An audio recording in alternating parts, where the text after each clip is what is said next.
Bea levanta o tom na sala de estar, na frente de Eduardo, e eu, Marina, fico imóvel. A voz dela sobe como um golpe. Debocha da minha capacidade de sustentar a casa em tom que mistura superioridade e desprezo.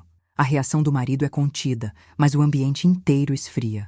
Ditas palavras caem na minha galeria de objetos. A foto que eu tiro com o celular registra o rosto aprumado, o queixo firme, as mãos em repouso sobre a mesa. Na tela do telefone, o print da conversa do grupo da família já aparece. Cada linha uma vela de alerta. Bea ri sozinha. Eduardo não se mexe, e eu fico sem responder, mantendo o silêncio externo para não alimentar a explosão. A minha reputação, construída em anos de provas e contas pagas, começa a se desfiar ali, antes de qualquer curva dramática. Eu não digo nada, apenas observo, cruzo os braços e deixo o choque me certificar de que nada pode continuar igual. Em paralelo, já entendo que o segredo financeiro que sustenta a casa não é apenas minha responsabilidade, é a força que sustenta ou derruba tudo se ele for exposto. A prova está na frente. O que Bea tenta deslegitimar é um arranjo que precisa de minha culpa aparente para não desabar. E o que vem a seguir poderá mudar nossa relação para sempre, ainda que eu não tenha ainda decidido qual será o meu próximo passo. Poucos minutos depois, eu me afasto para a cozinha e respiro fundo. Pego a água, deixo o calor da sala para trás, contenho a voz. Não há confronto direto, prefiro o cálculo. Vou usar o que sei, não o que sinto. Do fundo da gaveta sai o recibo de aluguel antigo, dobrado como uma testemunha discreta. Ao lado, a nota de pagamento que eu guardei mês a mês, para manter a casa sem deixar que o quadro desabasse. Também encontro o papel com as cláusulas incomuns do contrato de aluguel, uma peça que nunca deveria ter me sido útil, mas que agora se transforma em prova de que há mais por trás do que Bea admite. A tensão cresce, Bea muda de tom, percebe que a linha não é apenas sobre aluguel, é sobre controle da narrativa. Comente nos comentários o que você faria no meu lugar diante de uma humilhação pública como essa.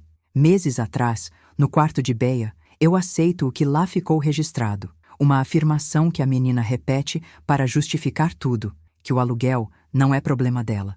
Eu vejo o papel dobrado com as anotações de pagamento. Vejo a foto do recibo antigo que a cada dobra de papel mantém uma linha de crédito invisível para a casa.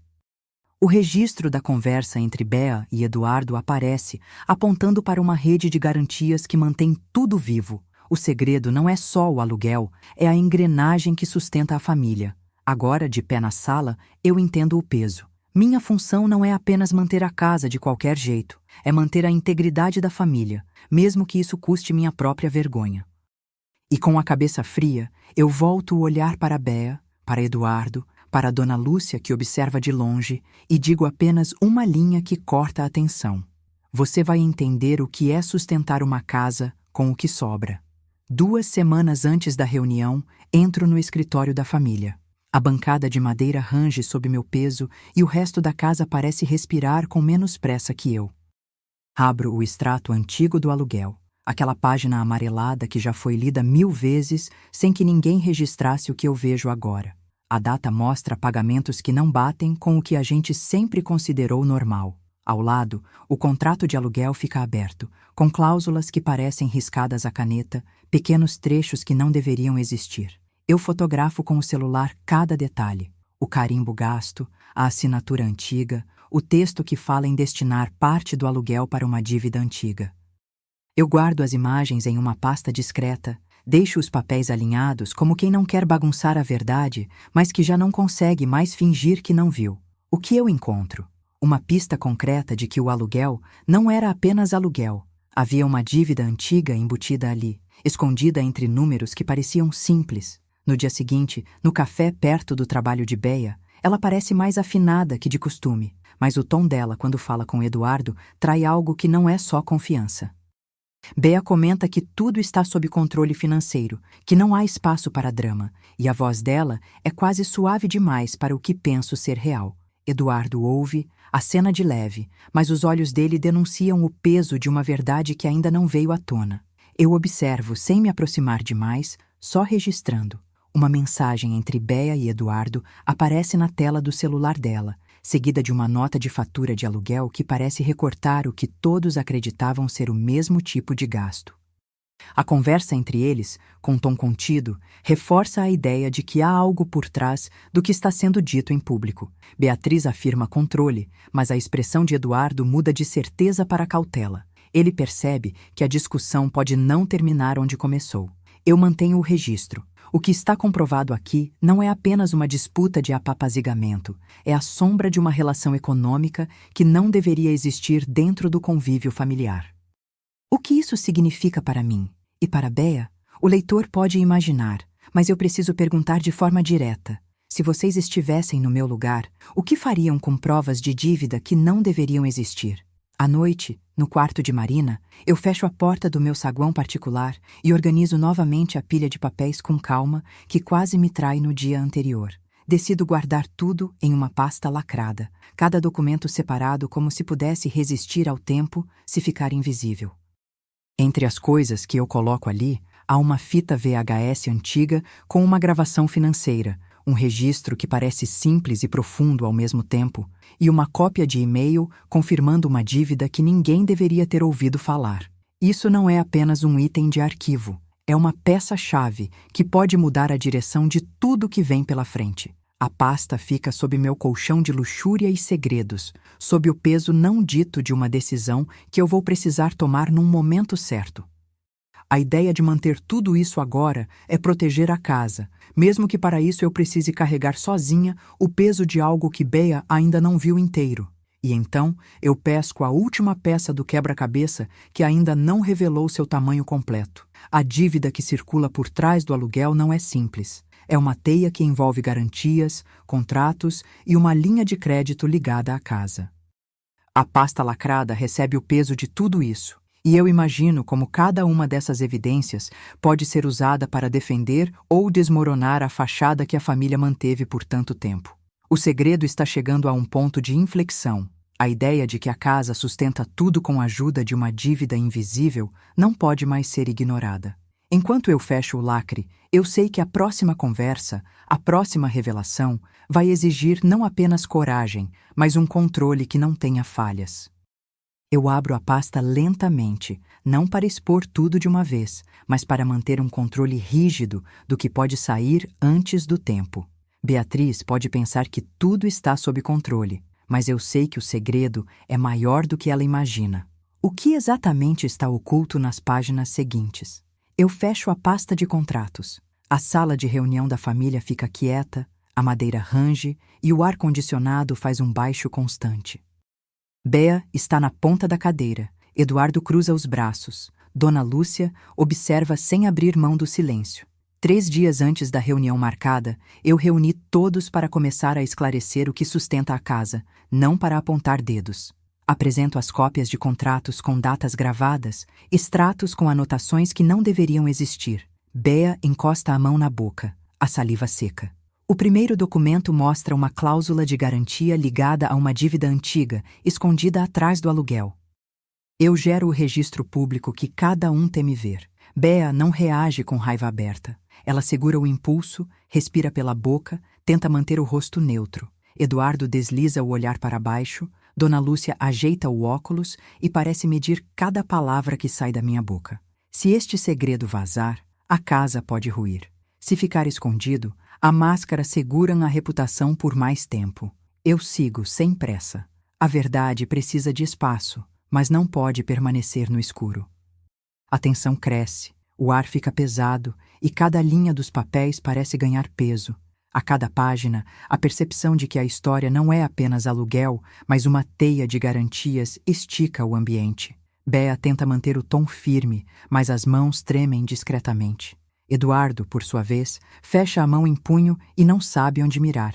Dona Lúcia observa, como quem já viu esse filme, e não se surpreende com o final, só com o que ainda pode vir à tona.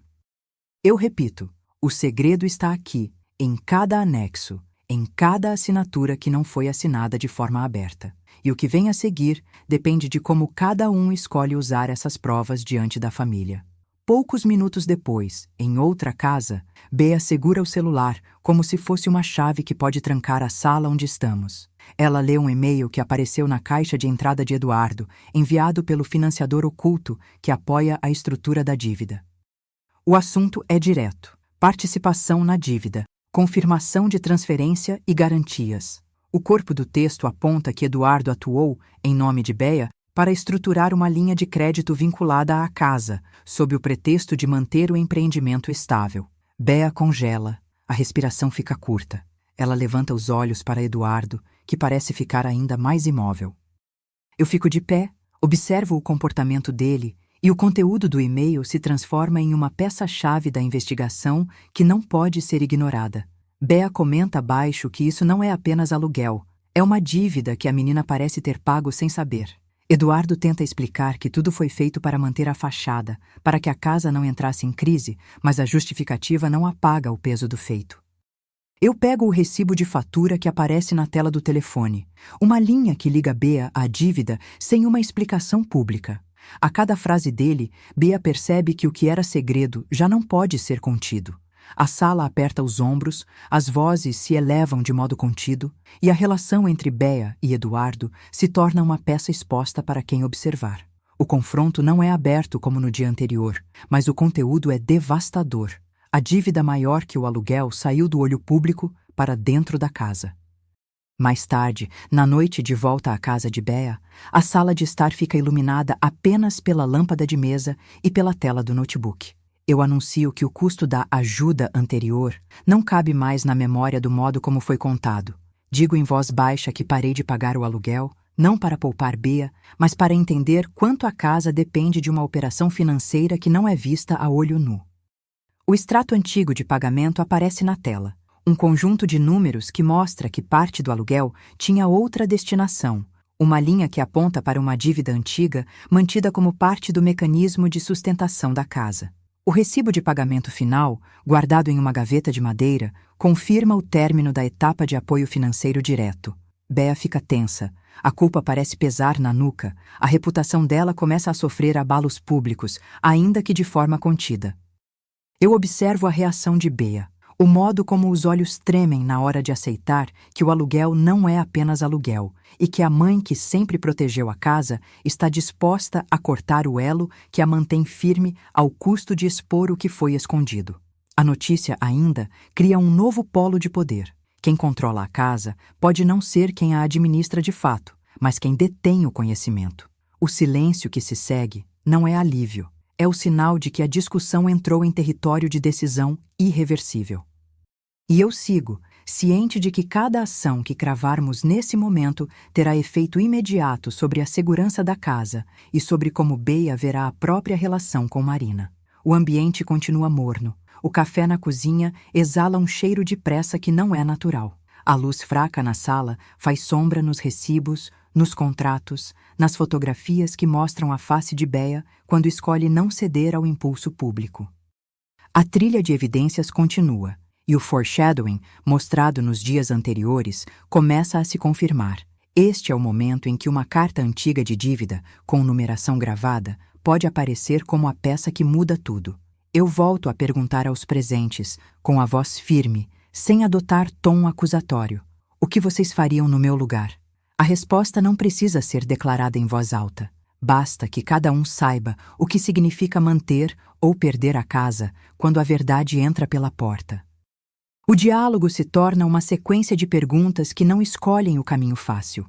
A tensão não se dissipa. Ela se transforma em uma base para a próxima fala, para a próxima decisão que irá modificar a vida de todos. E num instante em que o peso de cada folha repousa sobre a mesa, a sala se cala de novo, esperando o momento em que alguém vai falar de forma definitiva, quando a história puder passar de prova para consequência. A sala finalmente respira, mas não com alívio.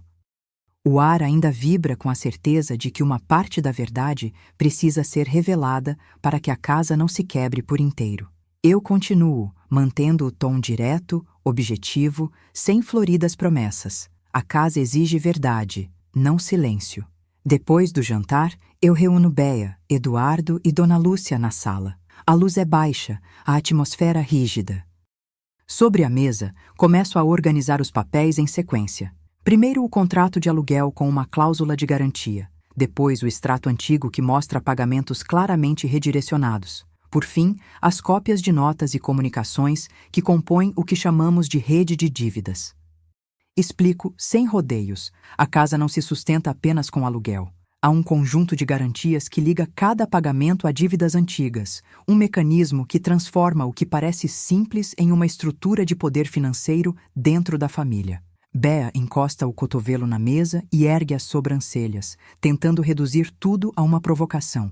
Eu olho firme para ela e repito, em voz baixa, mas objetiva. Estamos aqui para entender como tudo isso funciona, peça por peça, sem fugas. Bea tenta manter a pose de quem sabe tudo. Ela solta. Isso não é meu problema. A resposta está ali, visível nos olhos de Marina. É exatamente o nosso problema, Bea. Dona Lúcia, que sempre lê as entrelinhas sem falar, apenas acena, como se dissesse que há mais do que parece. E eu prossigo, sem acelerar. Vamos passar pelas evidências. Primeiro, o contrato de aluguel com a cláusula de garantia. Segundo, o extrato que mostra pagamentos redirecionados para uma dívida antiga. Terceiro, as anotações e comunicações que conectam tudo isso. Bea tenta uma defesa curta, mas não encontra terreno firme. Ela mexe na aliança de Eduardo, respira fundo, e eu observo como o efeito da revelação começa a alcançar cada canto da sala. No meio disso tudo, deixo claro que não é apenas uma história de aluguel. É um quebra-cabeça financeiro que pode derrubar a casa se a verdade cair em mãos erradas. A cada gesto, os papéis ganham vida, como se pudessem falar por si mesmos. Horas depois, o silêncio retorna com uma presença pesada. No escuro da sacada, eu atualizo as evidências para evitar qualquer ruído fora do previsto. Primeiro, o áudio. A ligação com o administrador de crédito, gravada com meu consentimento, confirma o que eu suspeitava há tempos. Existe, de fato, uma linha de crédito vinculada à casa, criada para sustentar a estrutura familiar, não apenas para pagar aluguel. Em seguida, volto a apontar os documentos que comprovam a relação entre aluguel e dívida. O contrato de crédito foi elaborado com garantias que passam por terceiros, e o extrato com os pagamentos redirecionados deixa claro que cada mês não era apenas uma transferência simples, mas uma peça de um mosaico maior. Eu entrego as cópias à Dona Lúcia e olho para Bea, esperando o impacto público que esse momento inevitavelmente terá. Bea reage com uma mistura de incredulidade e cálculo, tentando ainda preservar a imagem pública. Ela lê em voz alta um trecho do e-mail que descobri horas antes, mostrando a ligação entre o aluguel e a dívida. Há envolvidos que não deveriam estar sob o nosso radar. Há contratos que não obedecem à lógica da vida comum. A sala fica menor, o ar pesado, e Eduardo parece mais cansado do que alegre. Eu não faço sermões. A sequência de fatos fala por si. A cidade realça a gravidade de cada decisão, e eu deixo claro que o próximo movimento depende dessa clareza que agora entra pela porta da sala. Neste momento, a tensão muda de eixo, do segredo para as consequências que já não podem ser contidas. O peso dessa revelação se atrai para Bea, que percebe que não há mais como fingir normalidade diante de quem sabe o que está escondido. No entanto, ainda é noite, e eu não descanso enquanto a verdade não estiver entendida por todos. A distância entre as palavras que eu digo e a reação que vem a seguir é mínima. A rede de garantias, o aluguel que parecia apenas uma obrigação, tudo isso agora respira como uma única evidência viva diante da família. E apesar da tentativa de Bea de manter a reputação intacta, ela não consegue apagar as ligações entre documentos, recibos e acordos que eu acabei de tornar visíveis. A sala, antes um palco de bravatas, passa a ter um foco real. Quem controla o que vem a seguir depende da leitura que fazemos destas páginas. A minha mão segura firme o ponteiro de uma pasta com os papéis que vão ditando o caminho. A casa já não é apenas um lugar de moradia, é o palco de uma verdade que se recusa a permanecer em silêncio.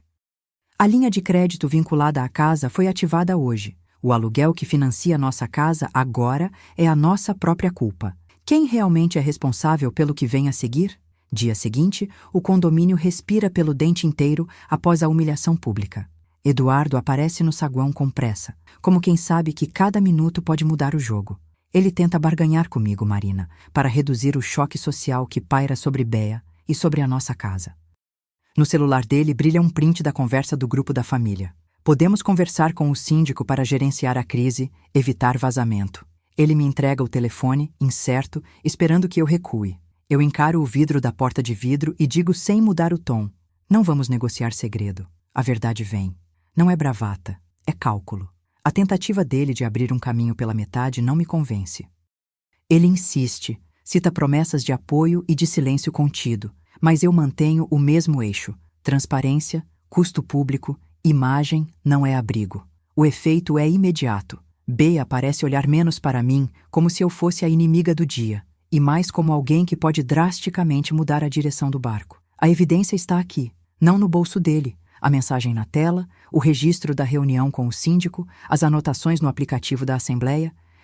Tudo aponta para uma coisa simples e cruel. O choque social não se negocia, ele se administra com fatos. Pelas janelas da manhã, a sala de estar vira palco de uma cena da célula de família. Dona Lúcia, tia antiga, chega com a calma pesada de quem já viu o suficiente para saber que não há retorno fácil. Ela olha para Bea, que cruza os braços, mantendo aquele jeitinho de quem sabe tudo e ainda nada ao mesmo tempo. Dona Lúcia coloca na mesa uma carta de orientação legal, palavras frias impressas em papel branco, com timbre simples, sem glamour. Talvez seja a hora de Bea buscar orientação jurídica para manter a imagem pública sem destruir a casa inteira, diz sem bajulação. Bea apenas observa, sem rodeios, mas o peso do aconselhamento cai sobre ela como uma verdade que não se contorna. Do meu lado, eu registro mentalmente cada detalhe: o selo na carta, o envelope com o nome do escritório, a data que parece insignificante, mas que pode virar prova caso alguém precise mostrar que houve conversa formal. Entre nós, a troca de mensagens entre Bea e Eduardo fica escura, como se fosse uma sombra que não admite luz. O efeito é claro, a ideia de fachada começa a perder força. Bea não reage com fúria nem com remorso imediato. Ela evita o tom de invulnerabilidade que vinha mantendo, e há nele uma fresta de dúvida que não existia antes. A tensão muda de tom, ganha peso. É o começo de uma nova regra. A família não se sustenta apenas com aparência. Precisa de alicerce real, mesmo que doa. E eu noto que, enquanto Dona Lúcia falava, Bea segurava firme o braço da cadeira, como se pudesse cortar ali qualquer pressão. Mas o aperto falha. Não há retorno fácil. O que parecia uma simples humilhação pública revela um nó maior. A verdade financeira que sustenta nossa casa ficou exposta, e ninguém pode fingir que não chegou até aqui. Logo mais, a tarde desce na casa de Marina como uma decisão que não admite adiamento. Eu reúno Bea na sala, junto com Eduardo, menos pela obrigação de parecer completo e mais pela necessidade de tornar claro o preço de cada movimento. A conversa não é longa, mas é suficiente para selar uma orientação firme, não pontuar com Bea para lhe dar uma saída, não aquecer a controvérsia com promessas vazias. Em vez disso, eu apresento uma linha de ação. A preparação de uma saída honrosa para todos, com regras, com transição, com limites que protejam a casa sem esmagar Bea. No meio dessa constelação de documentos, eu deixo sobre a mesa uma pasta lacrada com antecedentes da dívida, uma lista de planos de transição e um rascunho de como o acordo de convivência deve funcionar. Bea olha para a pasta com a curiosidade contida de quem percebe que o jogo mudou, mas ainda não sabe se vale a pena reagir. Eduardo tenta balançar novamente, oferecendo promessas de redução de impacto social, mas a minha voz permanece firme. Não é sobre o que você promete, é sobre o que você faz já. Eu observo Bea, noto que a postura dela, antes tão rígida, cede 1 centímetro. Ela não sorri, não recua, apenas aceita que a invulnerabilidade que a sustentava pode não durar. Eu deixo claro que a casa é mais do que uma fachada. É um patrimônio vivo que precisa de regras para não desabar. E no final deste encontro, deixo-a fixar o recado que preciso que o resto da família carregue. O caminho não é simples, mas é o único que garante que ninguém vá embora sem dignidade. Enquanto organizo os papéis, a casa parece respirar comigo. A verdade não pode mais ser apenas uma ideia. Precisa de prática, de contratos, de testemunhos que não admitam recuo. E a cada linha que eu escrevo, sinto que a decisão de proteger a casa sem destruir Bea é a única saída que resta. O momento chega a este ponto. A sala inteira fica em silêncio por um segundo, que parece durar mais que o necessário. Eu olho para Bea, que já começou a abandonar a impostação de invulnerabilidade que a manteve de pé diante da família. Ela sabe que o acordo de transição não é apenas sobre aluguel, é sobre quem fica, quem sai, quem é protegido pela casa que sempre foi o nosso pilar.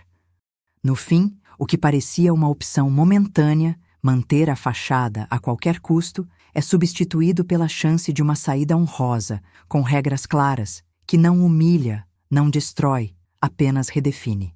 E eu, Marina, observo a sala, observo Bea e observo Eduardo com uma resolução que não admite recuo.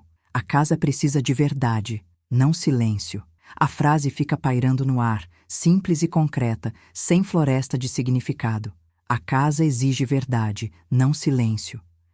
O que exatamente está oculto nas páginas seguintes? Eu entro no arquivo municipal. O cheiro de papel velho envolve minha pele. 2 passos atrás, a porta range. A secretária faz cara de quem sabe demais. Eu seguro um envelope sem identidades aparentes. Apenas o peso de uma certidão que não devia existir no meu bolso. Abro devagar. Certidão de propriedade, datada de décadas atrás, confirmando o direito de moradia em campo de registro público. Ao lado, um registro de aluguel anterior, com carimbo gasto e uma assinatura que não é a minha.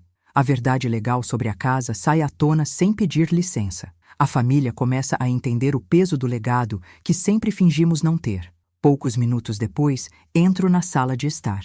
Bea está no sofá alto, o olhar preso na tela do celular. Ela levanta o rosto quando percebe minha entrada. Sem cerimônia, ela solta uma frase que corta a sala. O aluguel não é meu problema, diz, como se minhas escolhas não pesassem em tudo. Bea lê em voz alta uma cláusula de contrato que vincula aquele aluguel a uma dívida maior do que eu supunha. Cópia da cláusula, anexo de garantias, tudo no mesmo tom frio de quem mostra a evidência e espera que o tempo pare. Ela não se olha por completo. A voz treme só um pouco, o suficiente para que eu veja o peso da verdade atravessar a fachada que mantínhamos. Em minutos, minha reputação deixa de ser segredo e começa a ser julgada em público, mesmo que ainda seja apenas entre estas paredes. Você, leitor, se pergunta como seguimos quando o chão treme? Se estivesse no meu lugar, manteria a fachada ou enfrentaria a verdade para salvar o lar? Pense nisso enquanto eu sigo. À noite, no jardim, as luzes amarelas lançam risquinhos de sombra sobre as plantas. Eu digo em voz baixa que é hora de falar de saída, de mirar a realidade sem proteger a aparência. Proponho um plano de venda parcial da casa para estabilizar a situação. Não é um abandono, é uma transição que ainda mantém todos sob o mesmo teto, com regras claras para quem está dentro e quem fica de fora. Trago consigo a documentação de avaliação de imóveis e a proposta de venda, documentos que pesam tanto quanto uma sentença. Bea ouve. Seu rosto endurece como se o chão precisasse confirmar que aquilo não era uma falha de coragem, mas o único caminho disponível. Eduardo não está ali. Dona Lúcia não aparece, mas o silêncio entre nós diz tudo. A casa pode mudar, e com ela a nossa forma de existir dentro dela. O peso do que eu digo não é meramente financeiro. O segredo é maior do que uma dívida de aluguel. Já não cabe apenas em recibos. A partir daqui, tudo que parecia estável começa a se mover por conta própria. Eu observo Bea e vejo o custo da underground que mantiveram para sustentar a imagem. A imagem que a todos nos parece vital, mas que está prestes a ruir se não aceitarmos os termos de uma nova realidade. A cláusula que Bea lê hoje não é apenas um pedaço de papel. É uma porta que se abre para outra sala, onde as escolhas não podem ser contadas pelo tom da voz, mas pelo peso de cada assinatura. A reputação de Bea se torna ali evidente. Não há máscara que segure o que já chegou ao centro da casa. O que fazer diante de uma revelação que não admite mais um talvez? Será que ainda dá para salvar a honra sem destruir o lar que nos sustenta? Essa é a pergunta que nos acompanha quando sigo pelo corredor, ouvindo o eco dos passos que nos conduzem ao que vem a seguir. O silêncio da noite é cortado pelo som de documentos sendo empilhados na mesa, pela planilha de venda sendo ajustada, pela certeza de que a decisão não pode ser adiada. A casa não agradece promessas vazias. Ela exige soluções que não deixem ninguém para trás.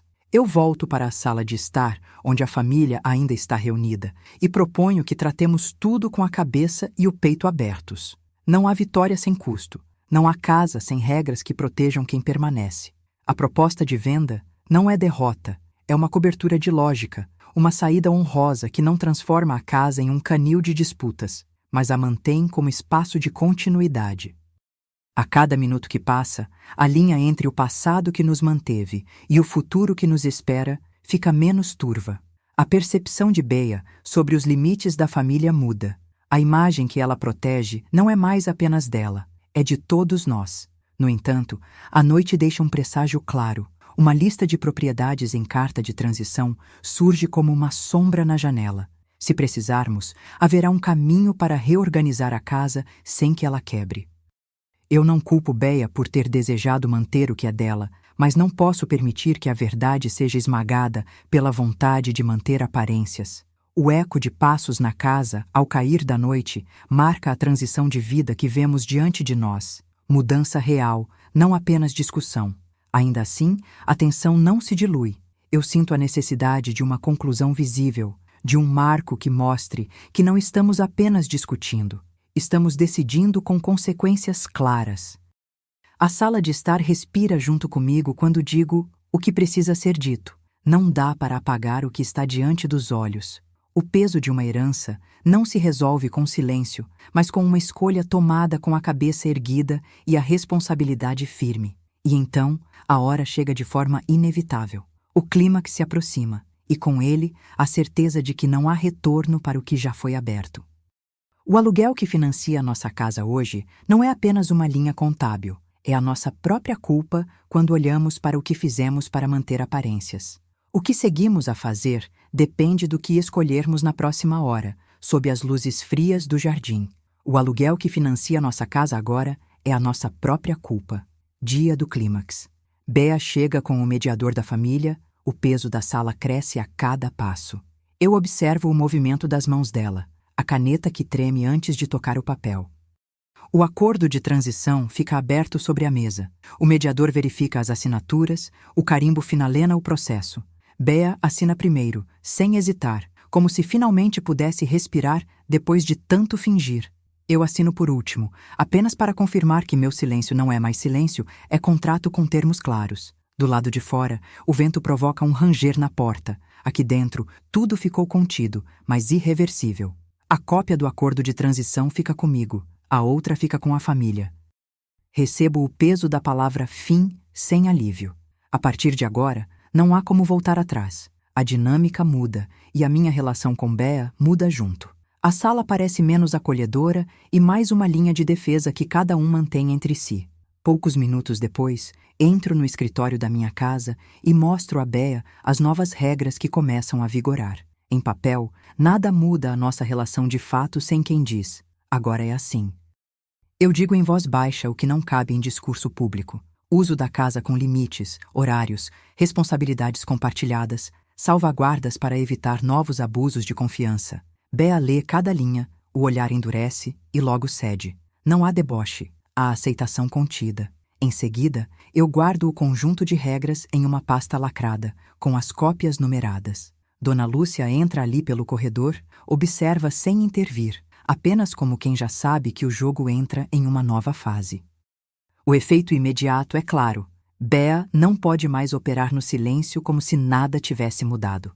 O poder de minha decisão anterior não some, ele ganha rosto, endereço e prazo. À noite, no jardim, eu apresento a eles o que chamamos de plano de transição. Não é apenas uma atualização, é a redefinição de onde colocamos a casa. Convenço todos a aceitarem que a moradia compartilhada terá condições justas para cada um, com regras transparentes de uso, responsabilidade financeira e passos de saída que preservem a dignidade de Bea. A planilha de moradia compartilhada fica aberta na mesa de jantar para consulta, as assinaturas do mediador já registradas na ata.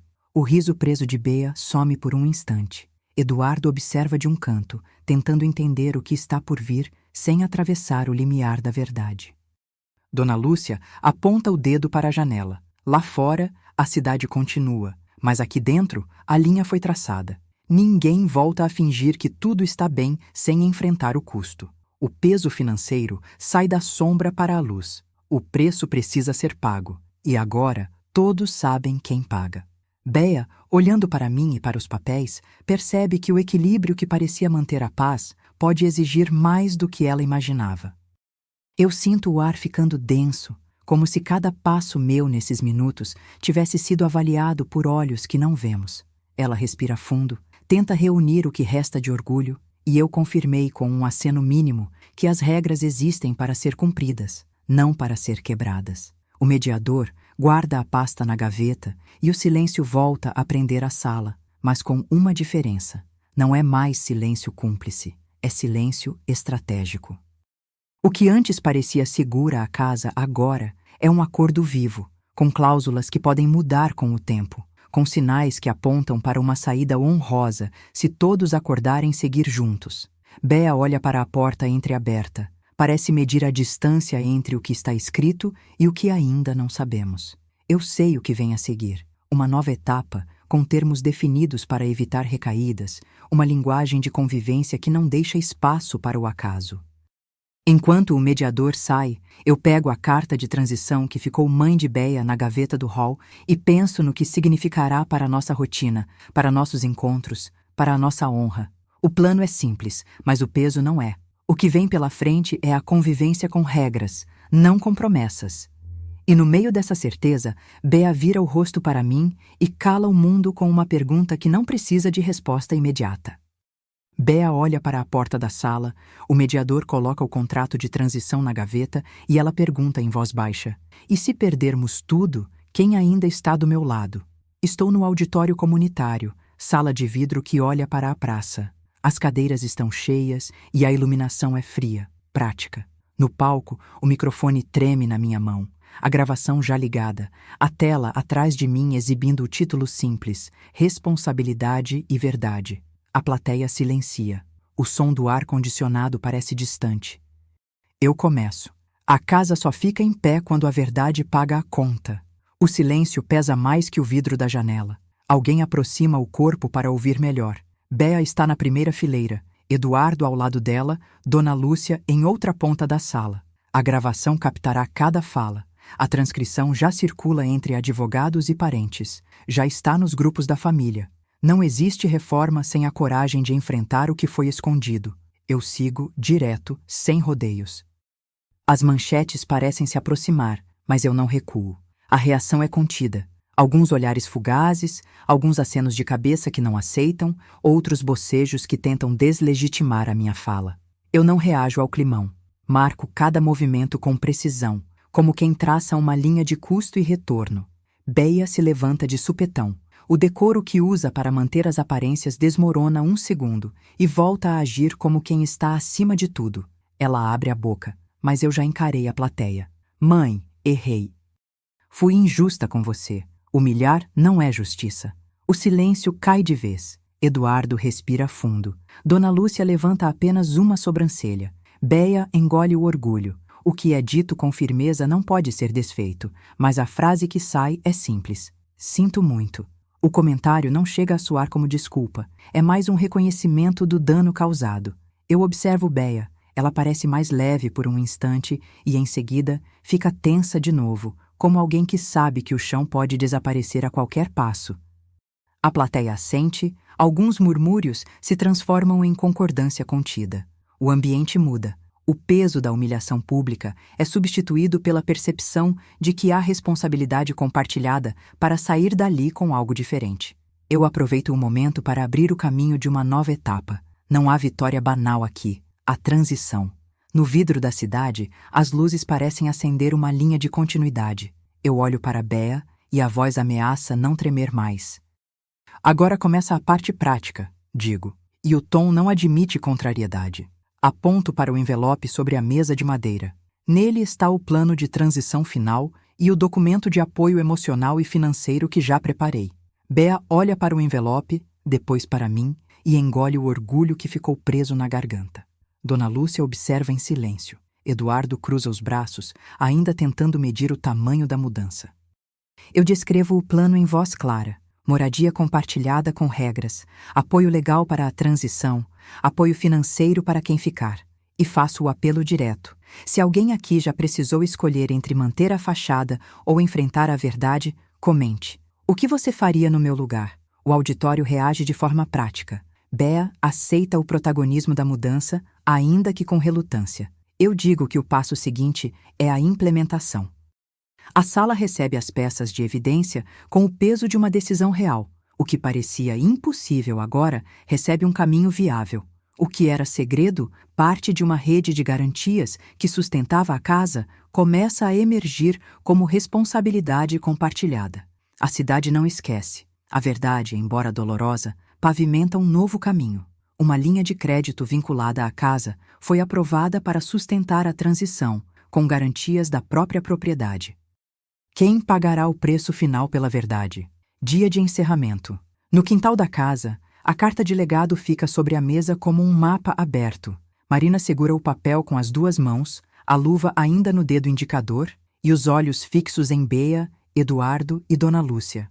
Eu digo a frase que pode mudar tudo. A origem de tudo está ali, entre assinaturas, números, datas que não mentem quando estão registradas. O texto explica que a casa nunca foi apenas aluguel, foi sustentada por uma rede de garantias, dívidas antigas e contratos que cruzam nomes de familiares como se fossem cláusulas de um destino que não escolhemos. Entre linhas, vejo recibos dobrados, contratos com carimbos, notas antigas que ninguém olha de frente. Bea evita o olhar e tenta desviar a conversa, mas Marina mantém o foco. Quem lê, entende quem somos. O efeito imediato é simples e duro. A cidade não precisa de drama para saber onde termina a máscara. Poucos minutos depois, Bea levanta a cabeça com o peso da verdade e surgiu em voz baixa. Ela segura a carta com a ponta dos dedos e, sem apontar dedos, admite. Mãe, eu errei. Não era só aluguel, escondi uma dívida para manter as aparências. Ela puxa uma folha adicional do bolso e coloca sobre a mesa. Uma declaração de reconciliação, seguida de uma lista de compromissos. Transparência total nas finanças, encontros semanais com o mediador, compartilhamento imediato de recibos e contratos. Bea olha para Marina e acrescenta. Quero reconstruir nossa relação. Começo agora. O ambiente respira pesado, mas a tensão se transforma em uma promessa. Não há mais espaço para o segredo escondido atrás do orgulho. A reação é contida, mas o compromisso já é visível, gravado na própria voz de Bea. Horas depois, no alto da sacada, Eduardo assina um acordo que muda a estrutura da casa. Um documento de não agressão financeira é carimbado pelo mediador, selado com o selo oficial, com o recado claro de que ninguém pode manipular as contas sem avisar. O contrato impede novas linhas ocultas de crédito, limita garantias e obriga a divulgação total dos pagamentos. O efeito imediato é o controle da narrativa. A reputação não se recupera sozinha, mas começa a se estabilizar na medida em que as regras passam a valer para todos. Dona Lúcia observa em silêncio, o peso do acordo visível no rosto de Bea, que passa a entender que não há vitória sem regras claras. Entre uma leitura e outra, eu deixo que o leitor sinta o momento da decisão. Com a carta agora integralmente discutida, eu proponho uma pergunta direta a quem lê. É justo expor a dívida que sustentou a casa por tanto tempo? Ou seria melhor manter a fachada para proteger quem menos tem responsabilidade direta? Comente como você reagiria diante de uma reconciliação que envolve dinheiro, honra e futuro, sem culpar apenas uma pessoa, mas reconhecendo que toda a família carrega o peso da verdade. A cidade não esquece. A verdade, embora dolorosa, pavimenta um novo caminho. O que virá depois da reconstrução de uma família? O dia que encerra tudo, chega sem avisar. Eu observo Marina diante da mesa da sala, a carta de legado repousando entre documentos recém-firmados, Bea ao lado, com as mãos inquietas, e Dona Lúcia na entrada, o rosto marcado pela mistura de cansaço e alívio. A casa parece menor e, ao mesmo tempo, maior do que antes. Marina não fala alto. Ela aponta para o acordo de convivência, carimbado hoje, com cláusulas claras sobre o uso da casa, responsabilidades e apoio financeiro durante a transição. Eu noto o selo no papel, o peso do carimbo, o movimento firme da caneta de quem sabe que não há retorno. O beijo de boa noite entre Bea e Marina não acontece. Elas apenas olham uma para a outra e, num sinal quase imperceptível, reconhecem que o caminho traçado não volta atrás. Bea respira fundo e eu ouço o abrir e fechar de uma gaveta onde ficam os compromissos. Marina conduz a sala para a quietude necessária e Dona Lúcia lê em voz baixa o trecho que reconhece as garantias de aluguel e as garantias adicionais que sustentam a casa. Bea levanta a cabeça, olha para a mãe e admite com voz baixa que errou ao manter aparências, não para humilhar, mas para evitar queimar pontes. Ela promete cumprir o plano, cumprir as regras, respeitar os prazos, colaborar com a transição, mesmo que custe aceitar mudanças na própria identidade frente à família. Eu registro essa aceitação em minha memória e, ao mesmo tempo, em meu caderno de ações, anotando cada assinatura como prova de uma virada que parece simples apenas por fora. Eduardo, que esteve esquivo entre lealdades e dívidas não ditas, assina o acordo de não agressão financeira, carimbado pelo mediador na presença de todas as partes. O documento não apaga o passado, mas fixa o que não pode mais ser oculto. A casa não é mais objeto de disputa, é um espaço de convivência com regras que protegem a honra e evitam danos maiores. Eu noto o peso do momento pelo silêncio que se instala na sala, seguido de um batimento de paredes que parece celebrar uma trégua. A tensão cede um pouco, as vozes desaceleram.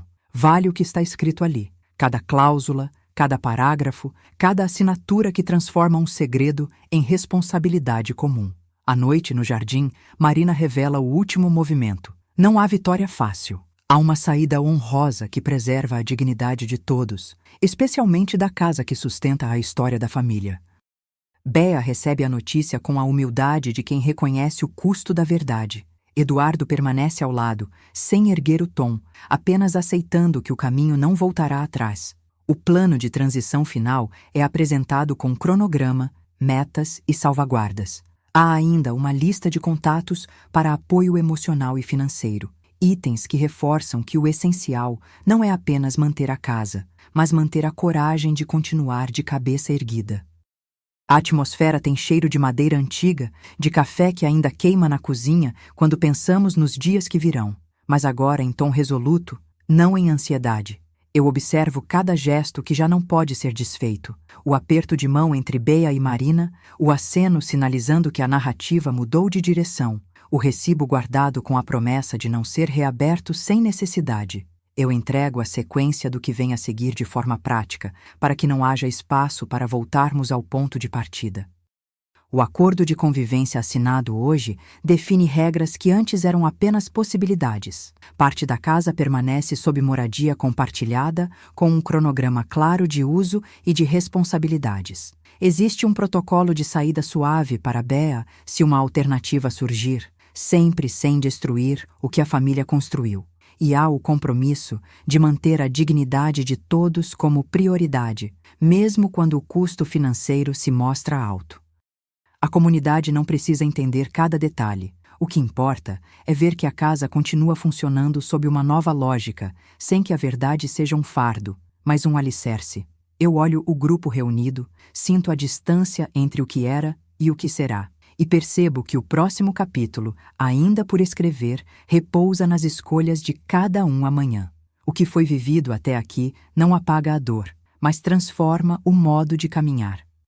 A carta de legado de Marina permanece na gaveta, não para lembrar o passado, mas para guiar o futuro com honestidade. Bea segura a própria memória, como quem segura uma água que pode transbordar a qualquer momento.